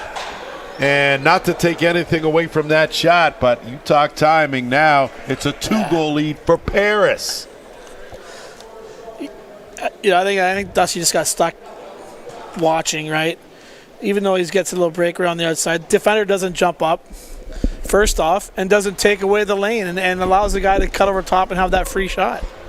So you can't blame Dusty on that one. It's the defense has to step up and take the stick side away and don't let him go. Marley Angus picks up his 3rd goal of the game. He's now got 5 on the season. And Van Scheppen reaching around. Boy, oh boy. You know, we could talk about rule changes, but that crease dive, boy, that sure has changed something. And reaching around with the long arm of the law, and the lead now is 3 for the Riverwolves. Yeah, but we know that's been around for a long time. I think JT started that one way back in the day. Right? Agree. The first time I saw it, I was still wondering where the ball was when he stuck in the net. You know, that's just Dusty being slow to get across. You know what? The guy's chasing him at the backside. Goalie's got to get to that far post, and he doesn't get to the far post when they score. So Luke Van Scheppen picks up his first of the game, and a bit of a lull for the Orange, and once again, largest lead for Paris, 3 goals with 2:35 to go here, 3rd quarter.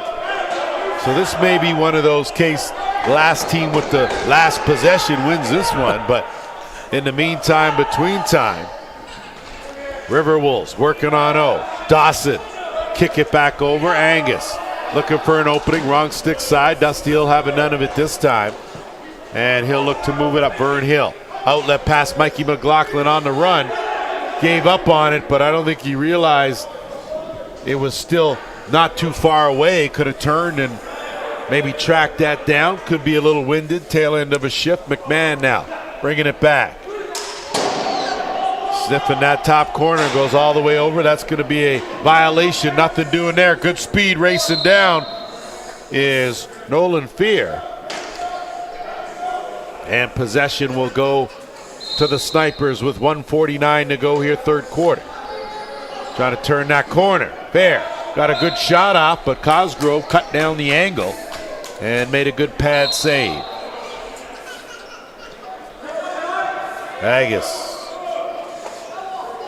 He'll bounce off one and kick it back to the top. Tough short hop, and a good job saved there by Big Andy Campbell. And Agus now looking for a cutter, and it's Kyle Dawson. Man, showing up at the right time, Mr. Dawson. That's his 3rd of the game, and despite being a little gimpy on that leg, it certainly didn't seem to look too gimpy on that play. No, not at all. It almost looks like the gas been taken out of the tank here for the defense, for the Snipers. You know, they're just getting run around right now. Instead of staying back in, they're all pressing outside the dotted line rather than sticking inside and shutting down the middle. Well, tell me something. As a coach, do you find that younger players coming up, do you think that they're more finely tuned offensively or defensively? It seems to me I've seen the younger the guy, the more they struggle defensively. Well, today, I think everybody wants to be an offensive guy. Young guys want to shoot the balls, sidearm, hard as they can. You know what I mean? And I'm finding that's more and more rather than them not knowing how to play defense. I just think they're not being a top proper defense. Got you. So really more of an offensive focus than a defensive lapse then. Okay, gotcha. Shot clock winding down, picked up Riverwolves. Van Scheppen almost hauled that in. Still has a chance now.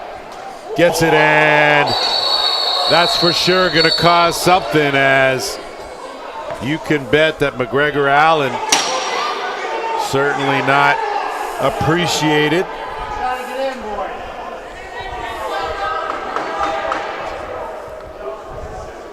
Taking exception there was Jacob Johnson.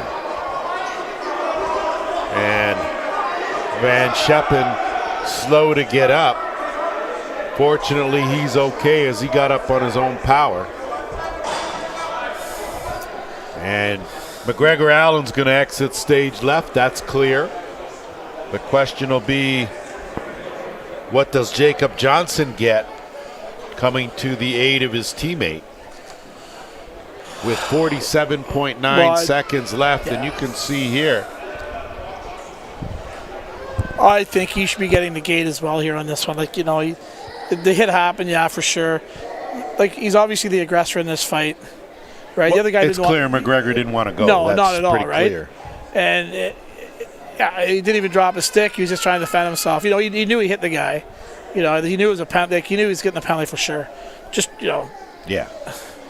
Well, but you know what, Joe, and I agree with you. It's easy for us to say up here, but you know as well as I do, as soon as you get in the heat of that competition on the carpet, sometimes the decision-making isn't as good as it would be if you were, say, up here, for Absolutely. example. So, you That's know. why we're up here right now. Well, we paid our dues, man. We paid our dues out there, okay? Yeah. We certainly did. You know, obviously, you know, stick up for your teammate, but, you know, it's... Well, you got to. I think you have to, and based on that hit for sure. And I think it's the fact that he was a bit defenseless, right? And the hit is up there as well. So. For sure. Yeah, you know, the hit is obviously a 5-minute penalty. But I think in the context of sportsmanship, when you know you've done something wrong, and we saw that with Kyle Dawson when he went crashing into the net, clearly his intention wasn't to hurt anyone. Yeah. He got pushed in there, and the contact was made. There it seemed like, yes, I knew I made the hit. Damn it, I'm going to get a penalty. And there might be some follow, because I don't think that and he wasn't really Allen aware of that. He was more looking at the guy on the ground rather than being aware of what's coming from the side, right? So we'll see how this one shakes down. And I mean, it's clear the initial penalty is going to go to McGregor Allen for the hit. The question's going to be, what does he get for the fight, and what does Johnson get for his role in things, as that hit clearly up high. And that's the thing. Johnson comes in with a high stick of his own, right? And that's even before any punches are thrown. Yeah. So we'll see what Crew Chief Roger Nurse is explaining to the captains, and Hunter Angus and Mike McLaughlin. You see Kyle Dawson there as well.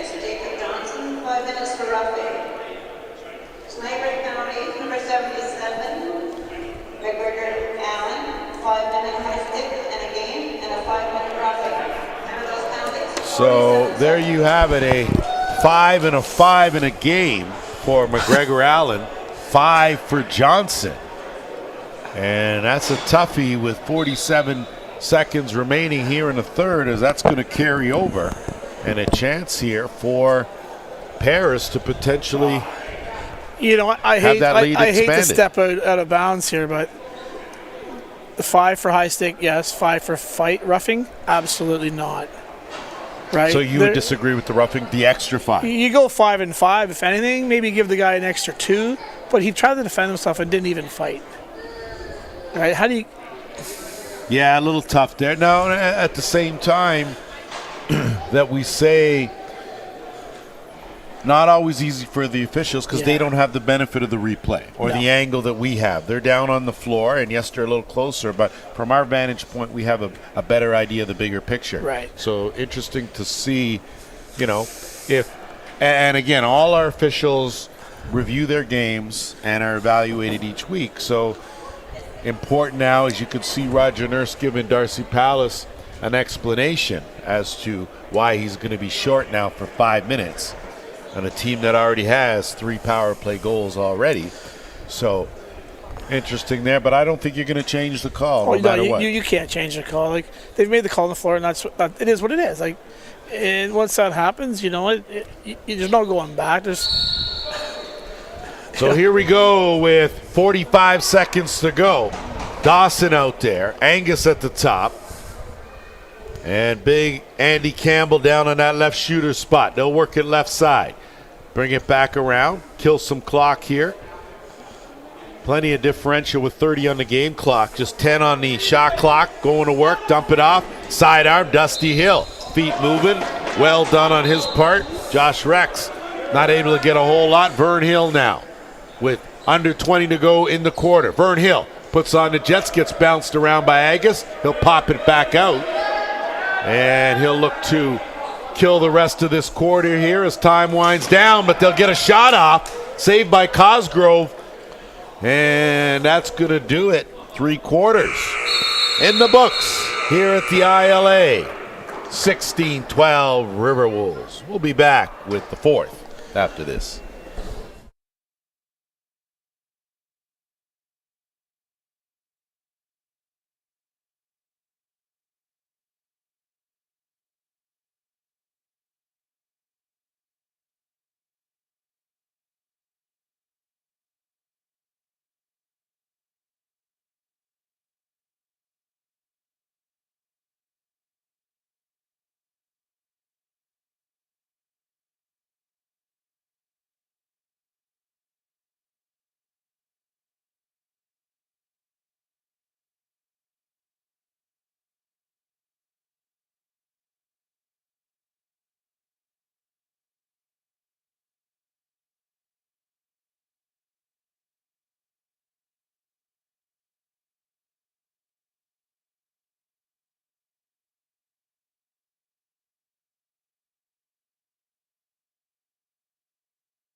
Welcome back as we get locked and loaded for the fourth quarter.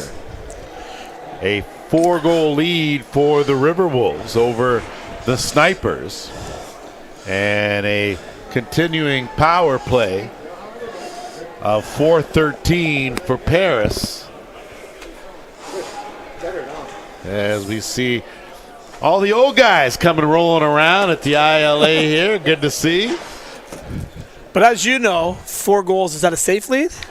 Well, listen, that's now you just asked, now you're just trying to trap me, okay? Because the last couple times I was like, oh yeah, this league, 2-goal, big cushion here, blah, blah, boom, last 5 seconds, okay? So we're just going to roll with this one, and an interference call will give possession to Paris, and they'll go back to work with 4 minutes in the man advantage. Dawson out there, and we'll see, as you can see, he'll slide over to that left side, but in the shooter's spot, not buried in the crease. And they'll work that back. Campbell back up to Angus. Campbell's going to tee that up. Looking at that top corner. Missed everything. Got a reset. No reset. And that down low. Trying to tuck it. Big shoulder save. Dusty Hill. And an outlet as they send Vernhill to that corner. He's in there with Jamie McMahon. McMahon runs some convenient interference, well done, and Angus now will bring it over the timeline.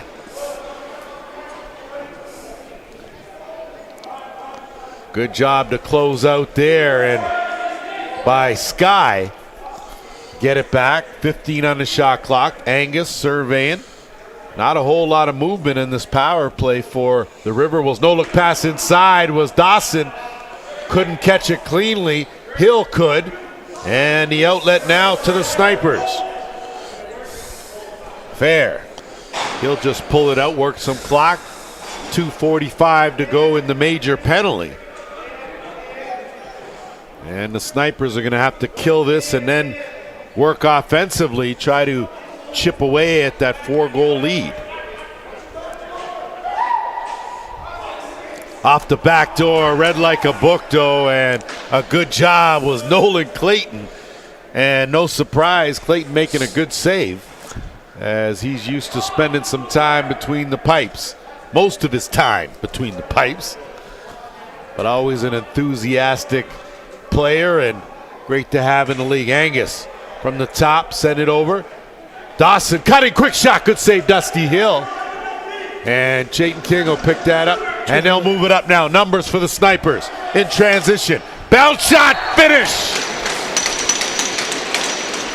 Andrew Radenberg, and he's worked hard this game and certainly deserves that transition a killer. Another shorthanded marker. Again, you know they're going to go on you. You know you're up 4. You know they're going to go. You know you want to be a little precautious on what's happening, and you know maybe the defender doesn't get so far back in. Like, but he's an offensive guy. You know, playing D, right? Instead of stepping out and challenging the guy, making him force a play, he lets him shoot. Agree. Hear ya. Vern Hill, the flip up, tried to get it to McLaughlin, picked off by Newbro. 3-on-2. Got it over, but good defensive close there by Vern Hill. And now Paris will set things up with Angus. Minute 35 to go in the man advantage. Paris has given up a goal. This one steered aside by Hill, and now McLaughlin is going to move it up. Good hands by Vern Hill, and they'll try it in the offensive end. No numbers, they'll wait. Hill will take that shot wide of the mark. Karam played, Snipers got it. 15 on the shot clock. Ill-advised skip pass, picked off, knocked down. Paris now will counter the other way. Clayton going to try to leg it out in a race. Nolan Clayton with some convenient interference there. And we know as a netminder, certainly not afraid of contact. And possession to the Orange. Takes a lot. You don't know too many guys that have played in net and out in the same league. No, but the one thing I would have loved to have seen you in net and minor. That would have been great. We would have loved that. Okay, you or your brother. One thing about goalies, they have good hands. True. Right? Look at Fennell. True. Right? Look at Eric Fennell. Look at Blaze Reardon. Agree. You know, these guys that play net and come out and play out. One thing they have is good hands. You will not get an argument from me on that case. As under 30 seconds to go in the major. So if Six Nations can come away with this without giving up a goal and having pocketed one, you got to like where they're at. Just over 11 minutes to go here, fourth quarter. Shot clock under 10. Rolled to the net, got it. Good offensive rebound by the Orange. Reset. They'll be able to kill the rest of this major penalty off. And that is the case here. So 5 minutes killed by the Orange and momentum in their favor, but that's picked off. Newbro, he's going to put that over his shoulder. Good speed. Stick side. Buries it in the corner. Oh, Newbro. Second of the game and comes after the power play opportunity, but transition, Joe. He took that one from his old school St. Bonaventure, ran it the length of the floor. Right? Put the stick on his shoulder here in a second, where it should be, on his shoulder, ready to shoot, and buries it bottom corner short side. I tell you, he had that going like the old days with the stick in the knapsack wrapped up. You know, you're leaving home for a bit. You only get down the block and then you're back. But that was the case there as he was packing his stuff and going. Coach Burns at school be proud of him right now, putting that one in the net. Beauty finish by Newbro. So the Snipers now, again, trailing by 4 one more time. Even strength goal. Step it in and wrong stick side. Tried to close it out was Ross Hill. No reset, 10 on the shot clock. Chayton King at the top. That shot well wide of the mark. Gonna have to hurry with 4. Goes into the bench. Possession the other way to the Riverwolves. And they'll move it up over the timeline, and it's Johnson. Got Gavin Skye marking Johnson and letting him know that they're there as those two are battling hard, and I think it's only a matter of time here, and you could see this coming from a ways back as these two big boys, and I tell you, there's some haymakers going there, and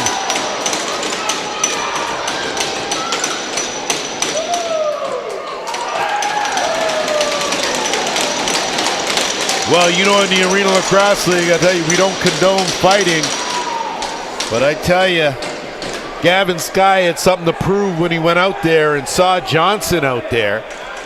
And that comes back from the whole thing with McGregor Allen, and Allen not wanting to fight and Johnson being the aggressor there. And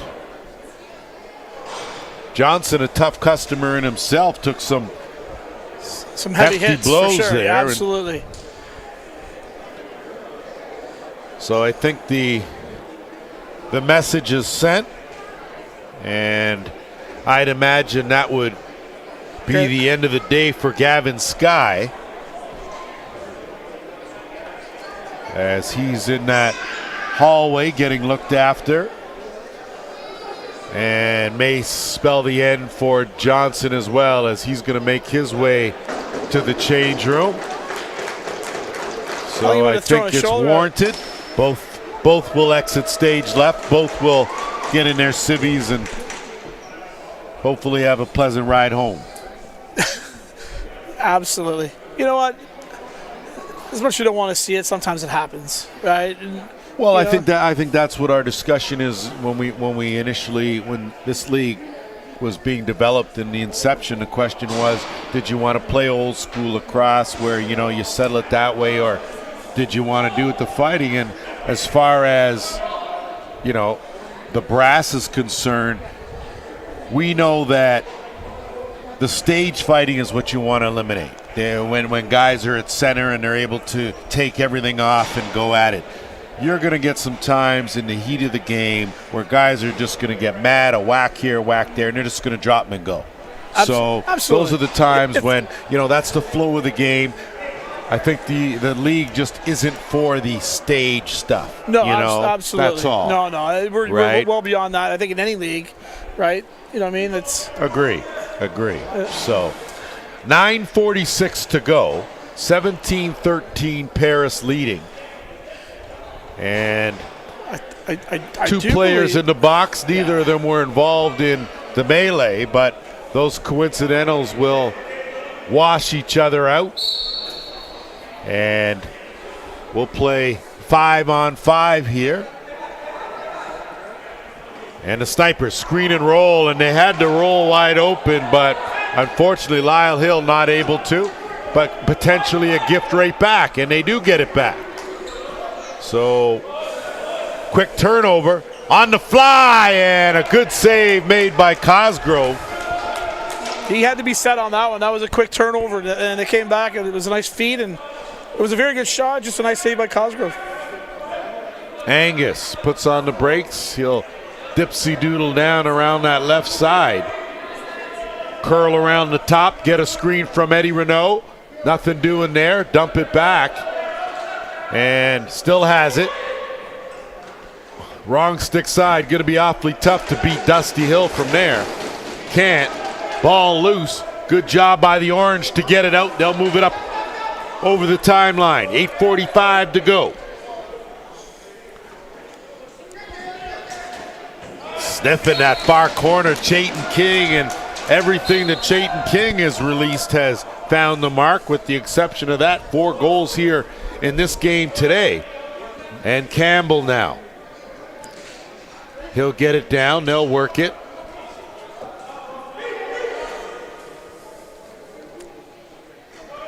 Lemaire got the step, went up top. Dusty Hill shrugged his shoulders, and a look ahead, rolled it out there for Vern Hill, but Hunter Angus right there, and he's been all over the carpet here. Plenty of miles for number 14 here in this game.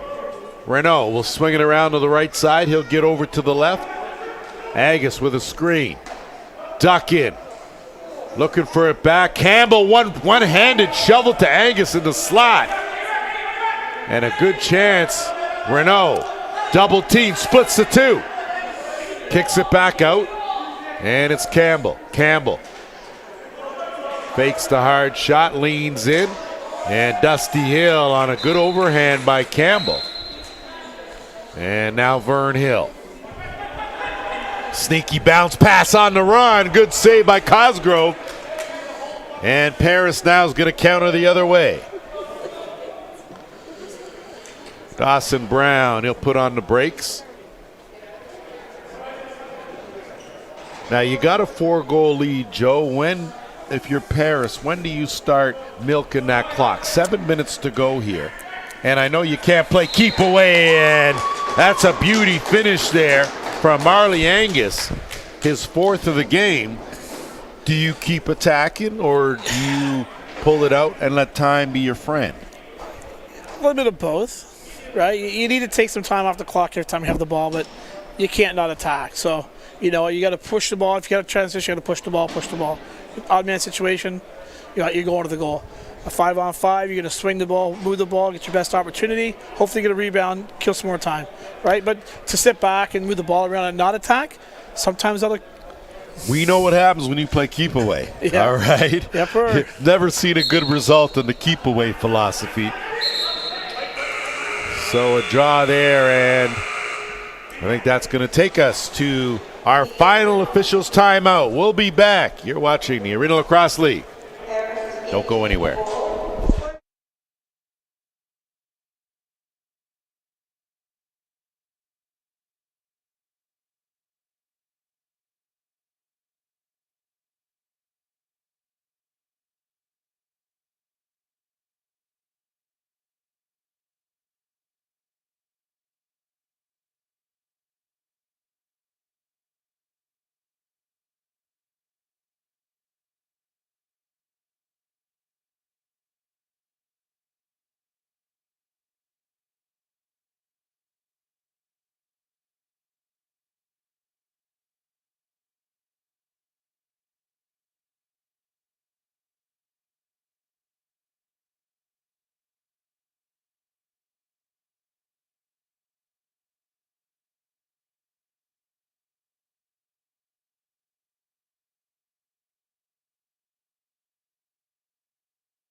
Welcome back to the ILA. Lance Wynn alongside Joe Hiltz. As we've got just under 7 minutes to go here. Paris leading 18-13. And the Snipers now with possession. Got some work to do, give and go. That's closed up nicely on a defensive rotation. Now it's Van Scheppen working 2-on-1 with Newbro. Van Scheppen, wrong stick side, has to keep it. Great job on the hustle on the back check by Ross Hill. And it goes up off the netting. Possession right back the other way to the orange. The back door, Chayton King wide of the mark, and that's going to come right back. And I'm going to give Cosgrove credit on that because he got out of the way of him instead of having to blow the whistle, stop the play to get him out of the net. He'd have to go to the net. The play continued. He got that transition play there. Good heads-up play instead of having that whistle kill it. And Eddie Renault working on those half boards. Sniffing it, can't get in too close. Good defense, sends it over. Peeling back around on the screen and roll. Hill didn't get any of it. Wide of the mark, gets flipped up, no reset, gonna have to hurry. And Renault didn't realize the clock was winding down. Possession to the orange, under 6 minutes to go here, fourth quarter. So if you're Six Nations, I don't think you change your game plan. It's been attack from quarter number one. Yeah, I guess the question is, when did you bring your goalie down 5 and try to get back into this, or you just leave him in net and, or when's the perfect opportunity or time to do that? And that's what I ask you, Coach. It's week 3, right? This is your second ball game of the season. You haven't really, you've had a chance to practice, but your team really hasn't been able to gel because you haven't really been on the carpet enough together. And I mean, when do you say, you know what, we may not have that much of a chance to close this, or do you say we keep fighting to the end and that's it? Yeah, I think you keep fighting till the end. I think, with Dusty being down there, being in for the whole game, he's probably tired. He ain't going to run back and forth, right? So, they'd have to put somebody else in, and then is that guy ready to play net? Right. So interesting, 8-second violation. Vern Hill, wrong stick side, low look, give and go. That was a beauty. Oh, tic-tac, no toe. That was the whole foot there. That's a beauty finish for Vredenberg, his second of the game. And we're just about to make things a little interesting here. 4-goal deficit.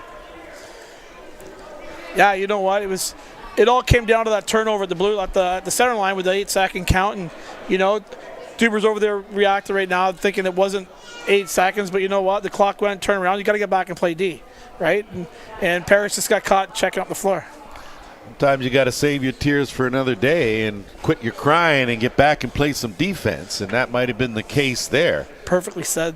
As the Orange took advantage of it. 4:51 to go here. Six Nations trying to hustle, trying to mount another comeback.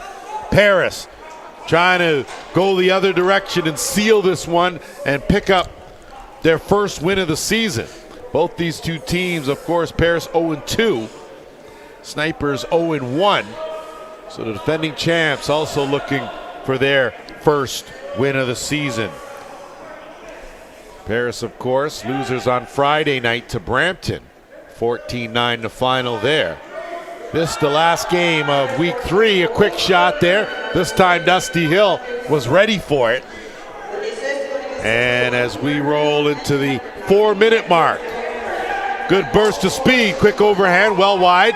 Picked up though by the Orange. And Chayton King. He's going to slide over to his stick side. They're going to overload that right side. Looking for something. King shot! Chayton King! 5th goal of the game for Chayton King, and we've got ourselves a game. A 2-goal game here. And, I just keep putting it in the goal scorer stick. He's scoring goals. He's hot. You know what? And they just find him again, sitting there all by himself, right? Steps out. Nobody on him. No pressure. They're double teaming the wrong guy. You right? see him calling for it, too, and he's already scored a couple of those from that almost exact same spot. This is why you don't pull your goalie too early, because you might have to run him later. That is the case there off the draw. 18-15 to score. 3 goals. Paris on the attack, but wrong stick side. Going to have to pull her out is Dawson Brown. And he'll race, roll, and make a move to the bench. Kyle Dawson.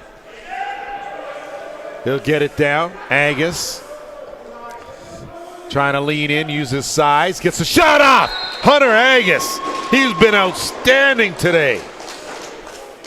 As he picks up his 3rd goal of the game, and that's the answer you're looking for if you're Jamie Dubrick. Absolutely, you just gave up one. You're 2 in a row, right? You needed to find an answer to stop the run, right? And he's been phenomenal all game. Back end, front end, transition draws. You know what? And just put it in a hot guy's stick. Used his size advantage for sure, able to shoot over the smaller defender. So the Snipers again, roller coaster ride continues. They pick up that ball off the draw. Swimming his way out of trouble was Romano. And now they'll set things up with just over 3 minutes to go. Longboat. He'll work on that half-board. Snap that pass, almost a quick stick finish. He'll get it right back. Take the underhand, steered aside by Cosgrove. Rebound, Snipers almost had it, hustling for it. Chayton King keeps it alive. And they'll work a fresh clock here. Get it back to the top in Longboat. Longboat gets a screen. He's going to tee that up. Just got enough of it, did Cosgrove. And it'll stay on this side of the offensive line for the Snipers and Longboat. Longboat, short boat, rowboat, back of the net.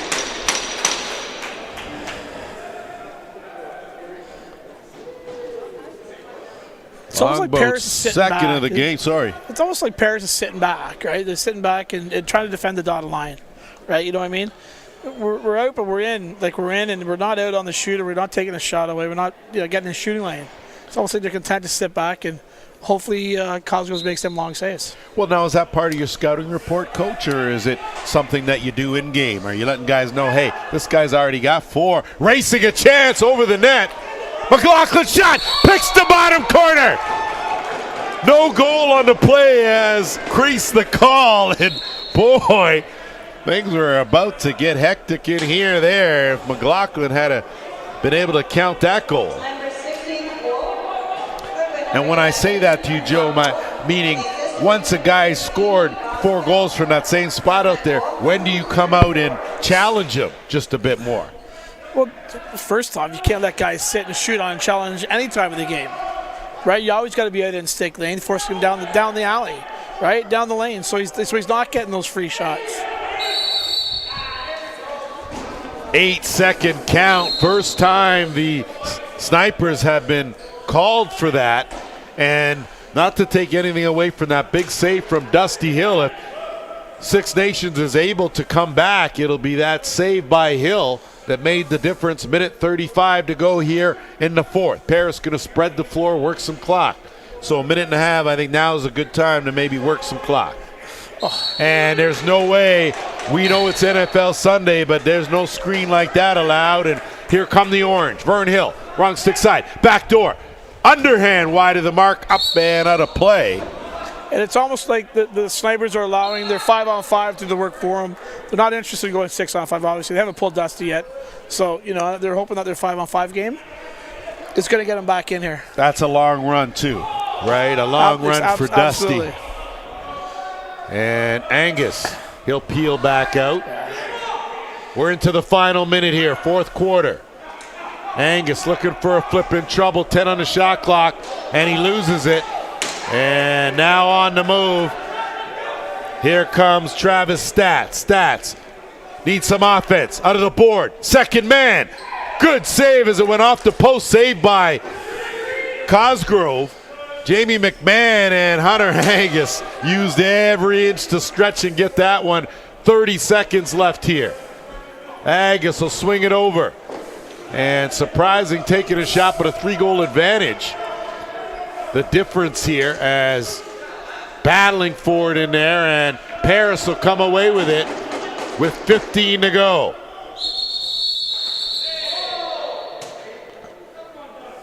And it looks like a timeout call on the play. I would think that might have been called by Jamie Dubrick. Yeah. And just to make sure that that's not a bad shot. You're down in time. You're up by 3. It's not going to cost you if they score one quick, right? If you're at 19-18, different story. And I you're agree. shooting that ball, I agree. Then you're having questions with him when he comes off the floor, why? Well, then Coach Hilton's going to pull you off to the side there. You're going to get a little talking to, right, about working in crunch time. You're just hoping it doesn't come back to bite you, right? Well, 14.5 seconds to go here. 3-point lead 3-goal lead, for the Riverwolves. So going to take an awful lot, but hats off to both these two teams when you talk about losing a lot of guys on your roster and then having to rebuild. And it's not like you had 6 months to do the rebuilding in.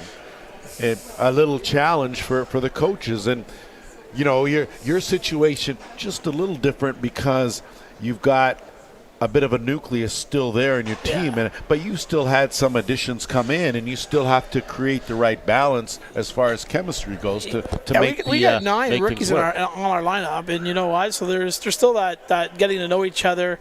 We brought some new guys in. Like I said, I think we lost 7 guys last year, or maybe more. So we had to replace those guys with something.